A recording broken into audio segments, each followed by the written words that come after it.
And I hope you're enjoying our summer series. We're using this booklet, which is Living Abundantly, Embrace Your Unlimited Good. And there are copies of this on the welcome table. So you haven't picked one up yet, it's a really good treasure. And as we embrace this, we're taking these principles and taking it into our spiritual understanding, which is good because that's a place where we can expand and it doesn't hurt. I love that. And change is part of our living abundantly. Change, for a matter of fact, is gonna happen. There's probably nothing as consistent in the human journey as change. You can just count that there's gonna be change. But we can choose to change gracefully. So let's explore this. So in this booklet, Reverend Evan Wilkins writes a story about his journey. The big change that he needed to choose to embrace gracefully is that he was born a different gender than he is. And with that, his journey of process to become who he really is a beautiful writing. And Reverend Evans says, this is also printed in your bulletin. Ever notice how a leaf just effortlessly flows along with the breeze? It doesn't fight, doesn't kick and scream, doesn't try to change the direction. It just floats along without any kind of resistance, allowing the breeze to place it where it lands. In a sense, it's open to the change that the wind brings. Change. Just as surely as the wind blows, change is going to happen. To love it or fear it doesn't make any difference. Because just as surely as the leaves are going to blow, change is going to happen. In fact, it's often necessary for change to happen in our lives. I love that, because what that points to is, for a moment, just imagine what it would be like to be yourself and to be absolutely no change. The human species wouldn't live. Not even for a second. For one thing, we need to breathe. And the breath we take right now is not the same as we take next. Change is inevitable. But as we know, change can be some of the biggest challenge in our lives as well. And not be too comfortable. So I peeled away to some ancient wisdom because human beings have known this for a long time. And so we look at the wisdom of Lao Tzu. And this, here he says, life is a series of natural, spontaneous changes. Don't resist them. That only creates sorrow. Let reality be reality. Let things flow naturally forward in whatever way they like.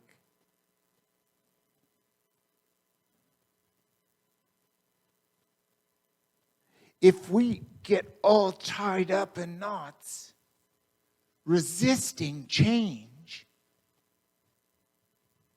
something's got to break.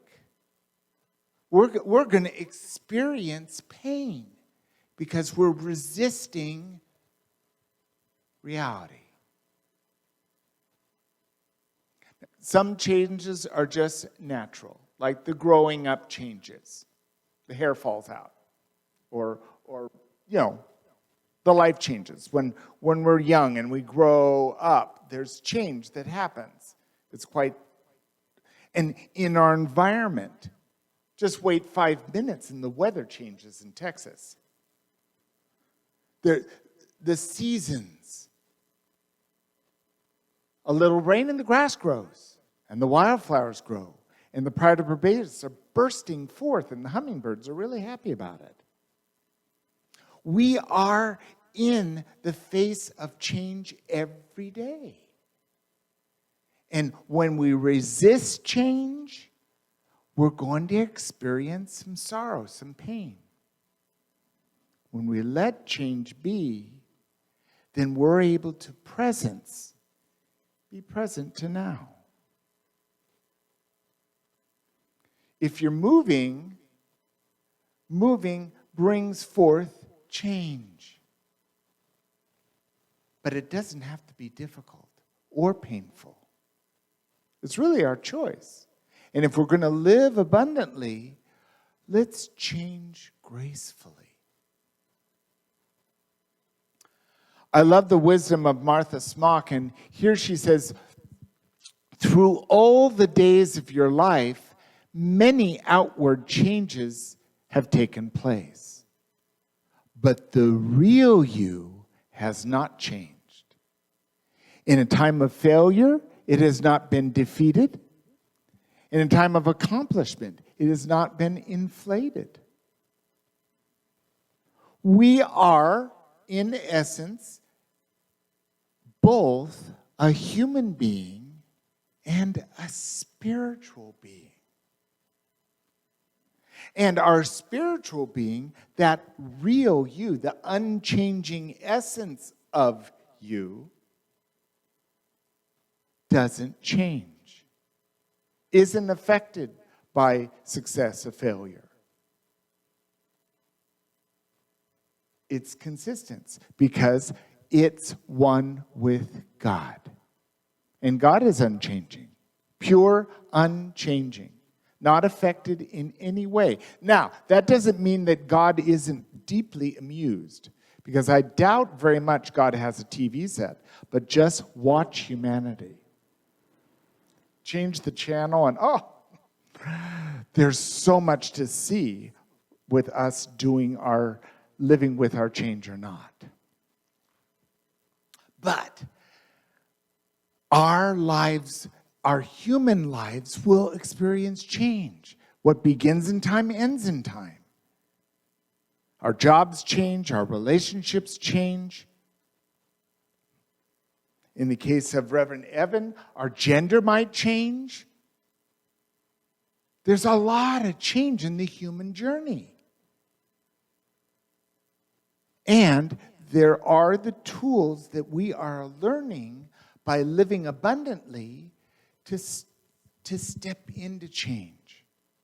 And certainly having that connection with God, having that alignment with prayer and meditation that returns us to our knowing of truth, lets us guide ourselves in enriching our lives.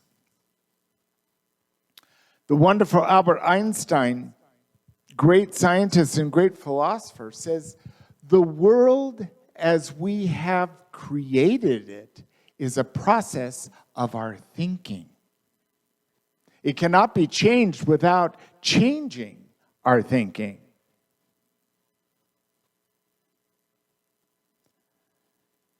If it's God, it doesn't change.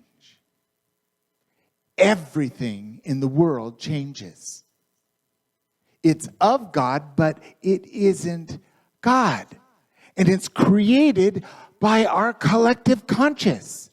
The world we know is our creation.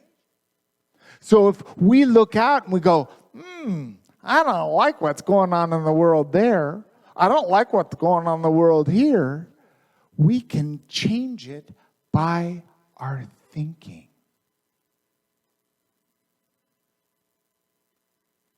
What we hold in mind produces after its kind.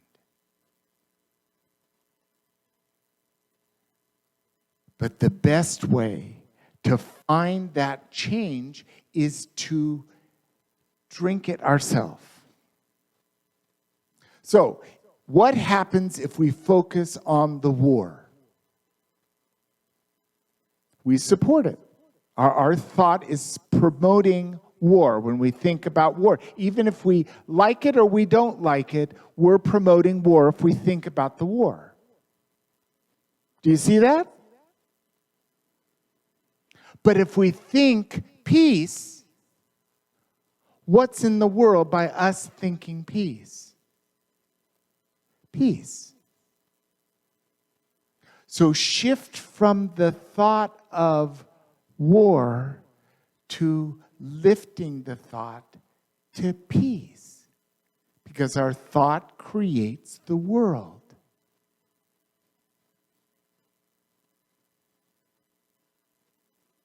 Dispel, let go of focusing on the pain, focus on the higher truth. We talked about this on other Sundays. We are creating our world by what we think. So what are you thinking? And we have abundant thoughts. We're thinking, this mind up here is thinking all the time. Eckhart Tolle points to this aspect, great writer. Some changes look negative on the surface, but you'll soon realize that space is being created in your life for something new to emerge. Sometimes we have no idea what's going to come. We set out our plan to have it work out a certain way, and then everything changes. And it can happen overnight. Now, I was living in Maui, and Maui's very expensive. And Owen and I had sat down and decided that since I was serving Unity Church of Maui in my role as an intern minister, unpaid, and I was doing weddings on the beach and needed to get better income. So I started applying for jobs. And when we went to convention, the last convention that was in person, on Tuesday I got a call from the Grand Wailea Resort Hotel in Maui. And I had been hired as an art consultant, making a lot of money. I was a little excited about it. Owen was very excited about it.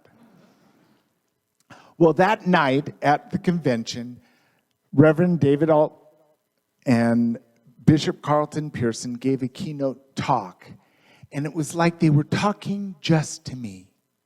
And they were basically saying that the time has come where we need to stop messing around. We need to stand right on the edge of our knowing of our oneness with God, and we need to stop waiting for them to come to us for help. We need to go and serve where people need help. And it felt like they had picked me up and shook me upside down, emptied my pockets. And that night, I didn't sleep much. I was just in turmoil. Because deep down, I knew that I was called to be a Unity minister. I know that. I wasn't called to be an art consultant at the Grand Wailea. And there were no jobs for me in Hawaii to serve as a minister. So I had to put a sacred cow out to pasture, that I had to live in Hawaii. And with that brought peace. Because a lot of people leave home. Lots of people leave home and go live, work, and have family, do life. Leave home. And then I looked to see what was available. And the one that shone bright in what ministries were looking for a minister was Unity of New Braunfels. And the rest is history. It led me here. But it took a very painful dark night of the soul to face, I want it my way, where I could let go of it and open for something much bigger to emerge. Now, not all life experience is going to call us to have big changes in our lives, but it happens. And it happens in all kinds of ways. We're change machines. We could just call ourselves a coin star. We are change. Anyway, with that, let's bring this into focus in a poetic way. Rumi, a wonderful Sufi poet, and he says, yesterday I was clever, so I wanted to change the world. Today I'm wise, so I'm changing myself. Now, I could relate to this because when I was young, I was very clever and very passionate and full of lots of energy. And I had the knowing that I could step into life and change the education system in the United States. And I knew I could do it. I knew exactly how I would do it. I also knew I would probably be dead by the time I was 40. I obviously chose not that path. But we can take that youthful energy and allow it to inform our wisdom. Because rather than outwardly changing the world, we can change the world by just changing our inside. Changing myself. Being a loving presence. Opening myself to the good that's always available. And within that, find there's no fear. I have no fear of money because I know that all of that energy flows through God. I don't have any fear for it. Because I have a life experience that wakes me up to this truth. That I have everything I need right here within me. And if I don't like what's going on, all I need to do is change the channel and have a different thought. And with that wisdom, no matter what's coming forth in our life, we can change gracefully because we're stepping into the change. We're not resisting it. And that's living abundantly and open to wonderful grace. Thank you.